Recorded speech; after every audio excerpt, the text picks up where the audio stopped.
Good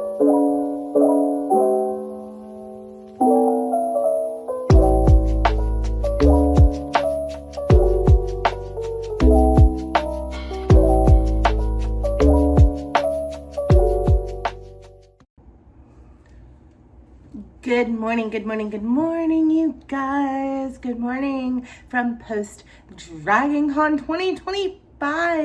You're gonna get 3 videos this week of me rocking this shirt.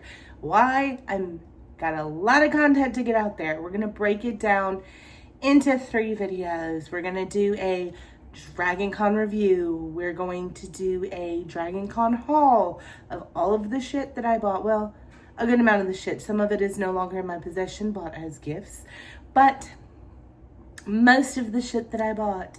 And then you're going to get everything that I read in the month of August, and that's going to be a little lighter than you're used to. So that video is coming out this week too. I didn't forget about you guys just because it's been a crazy weekend. Okay,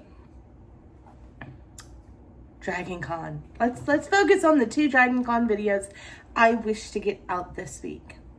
Let's do the review first, I think. The review, and then the fun merch haul.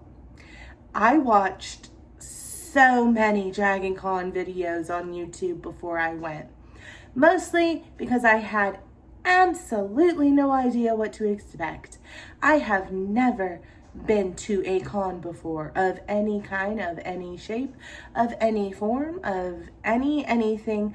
I have been to festivals, music festivals, all outdoors, never anything like this. I thankfully went with a group of like 13 people who were phenomenal, and most of them con experts who really took me under their wing, and I am forever grateful to them for literally just making my con what it was, because there were a couple of moments where this shit could have gone south for me, and it didn't, because I was with the most incredible friends. And that really is what I want you to take away from this video. Dragoncon is intense. It's a lot. It's 70,000+ people. They all want to do the really popular shit. It is a little chaotic. It is hard to get around. The system of maps is confusing as fuck. I don't know when the shuttle actually runs, but if you keep a good open mind and you are willing to be disappointed in some things, but hold on to the really cool things, Dragoncon is an incredible experience. I am so beyond grateful to everyone, and it was not just the group that I went with. My mom had to come watch the kid and the dog. My cousin, my best friend Stephanie, who you guys have seen on the channel, had to do a lot of help around with my daughter. So many incredible people made this trip happen, and I'm so grateful. Let us begin with arrival. This con technically runs from Thursday until Sunday. I stayed at a Dragoncon adjacent hotel, which means it had like shuttle, and you probably could have walked. I did not, but you probably could have walked, and there was a shuttle schedule, the purple line, but it was not a host hotel. What the host hotel means is that it is one of the hotels where things are actually happening for the Dragoncon, like the Marriott or the Westin or the Hyatt or whatever it was. And yeah, so I stayed at a Dragoncon adjacent hotel, not a host hotel. And we arrived Wednesday evening and we left Sunday evening. That was our schedule.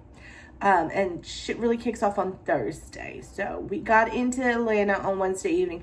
And if you were in Atlanta, 2 or 3 restaurants that I ate at while in Atlanta that were not Dragoncon involved, that I highly recommend. The 3 meals I had outside of Dragoncon were all 3 phenomenal. The first one was E-Ramen. If you were in the Atlanta area, go to E-Ramen. It is unbelievable. I really wanted to get there a second time because I just enjoyed my ramen that freaking much there, but it just didn't happen. The weekend was so crazy. So E-Ramen is a high Atlanta recommendation. It was reasonably priced and very, very good. So we just got into Atlanta on Wednesday, got E-Ramen, and chilled the fuck out. Got everybody organized. There was, like I said, 12, 13 of us, something like that. I don't remember, in the rooms. There were more people who came later. Some people left later. Different things going on. So we needed to get all of our rooms situated with who was sleeping where, get any air mattresses inflated, get unpacked and ready for our con. Thursday was E-Ramen and chill. Wednesday was E-Ramen and chill. Thursday, badge line. Let's talk about it. I was impressed with the badge line. While it was very long, and we were in it maybe an hour-ish, I think. I don't know. There were so many people to talk to. People were already giving out swag. People were already giving out ribbons. It was a Dragoncon vibe. I absolutely had no issues with the merch line. It was organized. You knew where you were supposed to be for the most part. I did hear some whispers of like there wasn't enough signage, or somebody at the end of the line with a sign saying, yes, this is the badge line. So like some people weren't 100% sure they were in the badge line. I felt comfortable, and compared to some other lines, which we will get to, I had no issues with the badge line. It moved quickly. Once we got inside, it was well air conditioned in the Cortland, thank you. The Cortland, which is another one of the hotels that's involved with Dragoncon that I didn't name. It was at the Cortland. Everything moved quickly. Getting my badge was very easy. You just needed your driver's license and your QR code, which had been emailed to you. Bing, bang, boom. You got yourself a gorgeous Dragoncon badge. And yeah, so that was super easy. And then I immediately went from that line to the merch line. You see the bag there. I had heard whispers that some of the more plus size shirts sold out very quickly, that there was a trucker hat that was absolutely on my purchase list that I was nervous was going to sell out. There were a few things I wanted, and I wanted to get them then. That was a very long line because everybody was doing the same thing, going from the badge line to the merch line. Had I gone to the merch at any other time, most likely it would have been fine. But I wanted to get my stuff from the merch table before anything sold out. You will find I also did something similar at the vendor hall. I would rather wait in the line and get first dibs and make sure I get everything that I wanted than risk going back on like Sunday when the line is very low, or Saturday night and something being sold out. I ended up finding the merch table very reasonably priced. I got 2 t-shirts. This one included a hat and a stuffy that you will see in my haul video, and it was $100, $25 a thing. I did not find $25 overpriced. I have gone to Broadway shows and things where, in WWE events with my daughter, where t-shirts were upwards of $40. $25 was very reasonable to me for a t-shirt and a hat and a plushie. Very happy with the merch table experience. The line was about an hour, hour and a half, but it was inside the Cortland, all completely air conditioned. There was water, there was a bathroom. I was a happy fucking camper. And Thursday we went to, what else did we do? Oh, we went to Vortex. That is the second Atlanta-based restaurant that I would highly recommend. I got the burger, I believe the blue shroom burger. It was like blue cheese and mushroom, 2 things I love. Fried pickles. There were some wild choices you could get. Some of the people I was with got a Fat Elvis, which is like plantains and peanut butter. Some of the people got a cardiac bypass. It was like a burger with grilled cheese as buns, and then like multiple patties, fries, tater tots, all spread in this bowl. It was insane. I wanted a picture of it from him and I didn't get it, but it was cool. Yeah, there was a lot going on. Vortex was super fun. If I forget anything, and you were with me or you saw me, I apologize that I forgot to talk about the thing. Yeah, I think that's everything that I did on Thursday. Kept it pretty chill. Friday, all day, I was in the vendor hall. Let's talk about the vendor hall. It is an entire AmeriSuites hotel, 4 floors, nothing but vendors. It's pretty much fucking insane. We wanted to get in very early. Friday it opens. It's not open Thursday. We got in line about 10 a.m. Friday. It was 2 blocks in a parking garage of a line outside plus an inside line.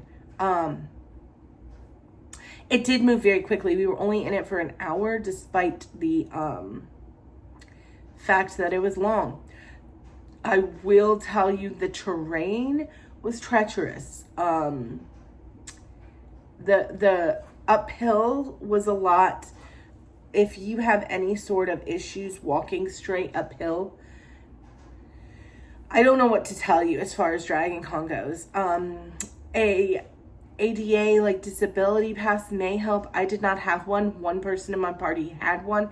It would have saved a few things for me, but it would not help the outdoor walking stuff. Getting from one hotel to another is still directly uphill in most cases walking. I don't know what would help you if you have issues walking, especially at an incline. I did okay. You would have to ask the other members of my party. Honestly, I did not complain that much, I think. My ankle did okay. That was my biggest concern. Was, you guys know, I just had major calf and ankle surgery about 6-ish months ago. And so that was a heavy concern for me. I did not get the disability pass. Some of my friends were like, you should. I did not. I felt like I might have been taking advantage of it a little bit. I am fully capable of doing normal walking. But there were some things that were questionable, that maybe I should have had it. I'm not sure. I did not get it, and the walks and the hills were a lot. I had an incredible person with me who carried my backpack for me, and that really saved my experience with the vendor hall. So shout out to them. They know who they are, who carried my backpack for me, because you are a fucking rock star and you know it. So in the vendor hall, you have 4 floors. The 4th floor was the artist alley. And that is where I dropped a massive chunk of money that you all will see in my haul video. There was some incredible licensed artists that just blow your freaking mind. And they were wonderful and incredible. And I can't wait to show you everything that I got. And then the next 3 floors are just vendor after vendor after hundreds of vendors. There's tons of food. There are bathrooms. We spent the entirety of the day on Friday in the vendor hall. We would take breaks on each floor, get a snack, sit down for a little while, get some lunch. We had a wild night Thursday night gaming. That is the thing I forgot to mention on Thursday. After going to Vortex, we Ubered to the gaming hall. That is across from the vendor hall, where you can get for $10 a sticker on your badge, and you can rent board games. There's also Magic upstairs, D&D upstairs, there's miniature painting, there's so much stuff. But we rented board games and had the best time as a group playing. What did we play this weekend? We played some Ravine, which is now a new group favorite, and we're gonna purchase. And then I ended up playing some Elder Signs, which is a really fun dice monster fighting game that I fell in love with. So I'm gonna be playing a lot more of that game for sure. It was so much fun. So we had a long rum bucket filled night at the gaming hall Thursday night. So Friday we took it very easy, and we just did the vendor hall during the day, and then I did my first author signing on Friday evening. I did that with a couple of my group, and I will talk more about that in my haul video because I have my signed book. But I got Matt Denneman's signature, who wrote Dungeon Crawler Carl, and I'll talk about my experience in my haul video. It was an incredible experience, by the way. Just forewarning, it was an incredible experience. And then Friday night, we just hit the food court, and I feel like we really chilled out. Saturday was where shit started to turn a little bit for me. And that is because Saturday and Sunday are obviously the busiest days of con. I had wanted to go to the parade Saturday morning, but after talking to another member of my party, and he was like, hey, you don't have to have a badge for the parade, so it gets a little wild sometimes. You get an extra 10 to 20,000 people outside on the streets, on top of the 70,000 people, like, watching the parade. And I just wasn't up for it. So I slept in Saturday. And the first thing I did on Saturday was a Star Wars panel. And if you ever come across any John Boyega hate online, you bring them to me. Because that man was amazing. He answered every question so wonderfully and politely, had a great relationship with the fans that were in the room, as well as the rest of the members of the Star Wars panel. Like, oh, John Boyega was the highlight of that panel. There were also some really other cool panelists, the Armorer from Mandalorian, Sam Witwer, and then the, I can't think of his name, I believe it's Michael or Matthew Wood. He does all of the sound for George Lucas films, and then he also does the voice for all the droids and General Grievous. He's amazing. And yeah, that was a wonderful panel. The line for that was very easy. It was outdoors, and so we were able to line up on the sidewalk going down the street. Everybody knew where they were in line. Everybody had place in line. It was fucking fantastic. I believe that was the Hilton. It was either the Hilton or the Hyatt or the Marriott. No, I think that was the Marriott now that I say it. I'm sorry, I can't remember. One of those hotels, I know which one it fucking wasn't. One of the hotels did a phenomenal job with their line maintenance and control. Okay? Also, I'm going to talk shit about a hotel later a little bit. I will say that two of my very best friends ran the line for the Matt Dinniman signing at the Westin. Flawless experience. Incredible. 10/10, 5 stars, no notes. They were wonderful. We had other experiences at the Westin that weren't as great. So it can be done. It can be done really, really well at the Westin. The problem with the Westin is there's nowhere to line up, and we'll get into that. So the Star Wars panel was incredible. The line was incredible. Everything was great. There was so many cosplays going through the line that really made the hour-long wait for the Star Wars panel go by in a flash. Everybody had a great time. Lots of questions got answered. My Saturday next event was at the Westin. So I run from the Marriott to the Westin, get in the Westin. I did know on this one it was not on the Westin line control. It was on me. It was a 30-minute difference between the Star Wars panel and the Western panel. The Westin BG3 panel at that. Baldur's Gate 3, still wildly popular, I found out. I ran from the Westin, or from the Marriott to the Westin, and then the escalator and the elevator lines were crazy. So I then ran up 2 flights of spiral stairs, knees into chest. I get there, the line is capped 4 people in front of me. I was a little bit upset, but I wasn't too upset for a few reasons. One, it was on me. I got there at 2:15 for a 2:30 panel. It was Baldur's Gate 3. I knew in the back of my mind that probably wasn't going to happen. People had told me that probably wasn't going to happen. It's fine. I'm a big girl. Choices were made. I picked the Star Wars panel over the BG3 panel. Alas, I knew that Sunday, the next day, I had another BG3 thing. It was the live D&D panel. I was going to make that no matter what. So I was fine. Saturday, we spent a good little amount of time in the food court. And then we did end up playing a good bit of games as well on Saturday. It was a lot of fun. Just a very chill Saturday. Sunday comes along. We had a Cosmere photo shoot written by Brandon Sanderson. You guys know I love those books. I did not cosplay because I just had too much going on this summer. What with my injury, what with my cruise for my daughter's birthday. I had intentions of cosplaying and it did not come through. But the rest of my friends did an incredible Mistborn Era 2 and 1, basically just Mistborn cosplays, and they were just fantastic.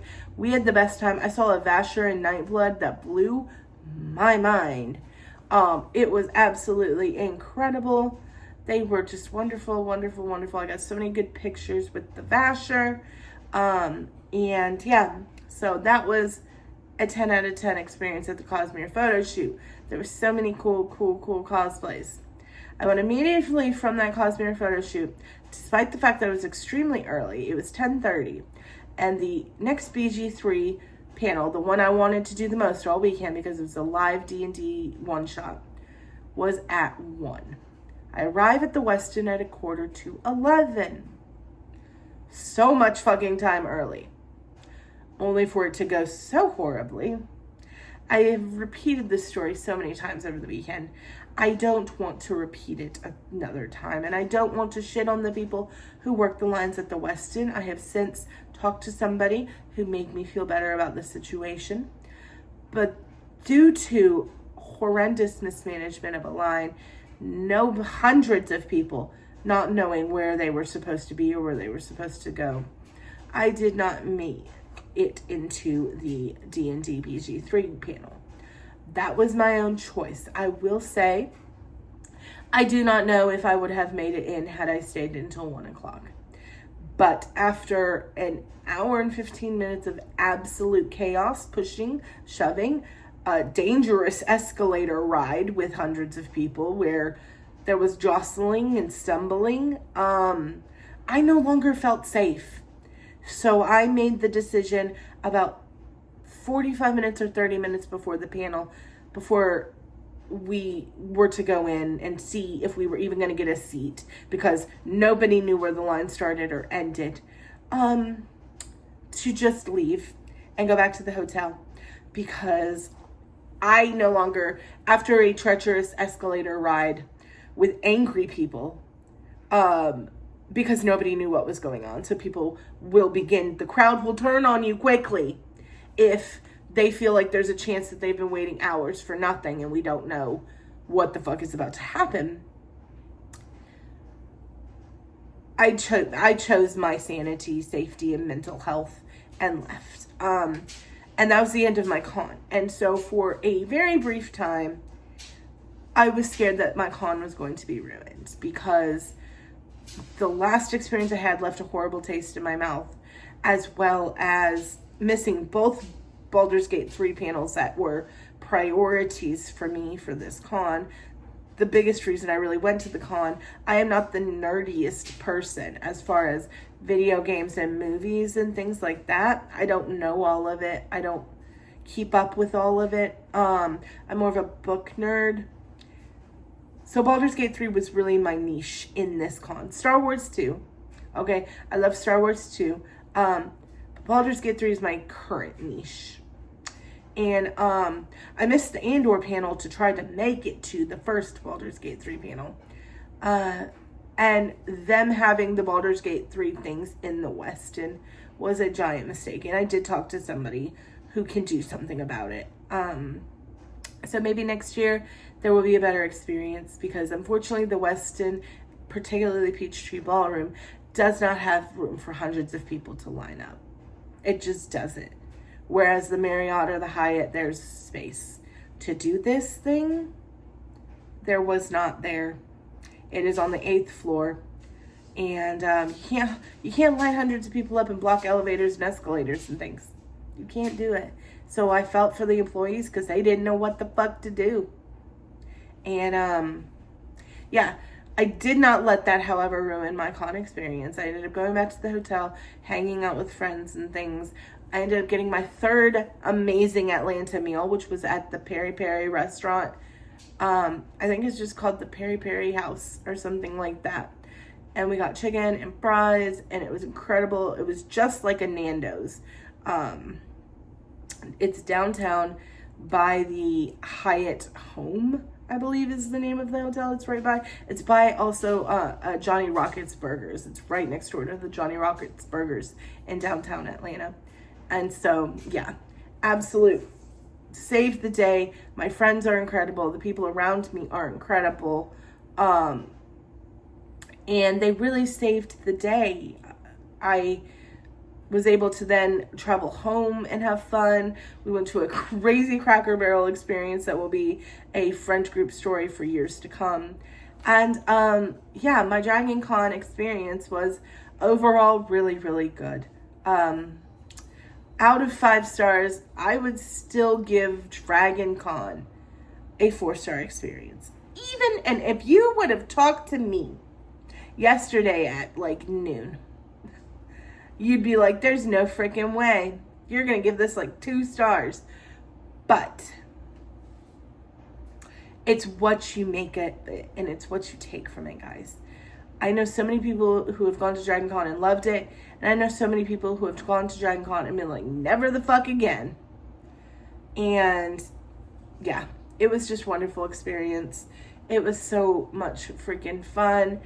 It was the people I was with. It was the people I met there, that cosplayers, and just the people that loved the same things I loved. Getting to talk in the Matt Dittman line with a gentleman who also loved the books. Getting to meet people who love Cosmere at the Cosmere photo shoots.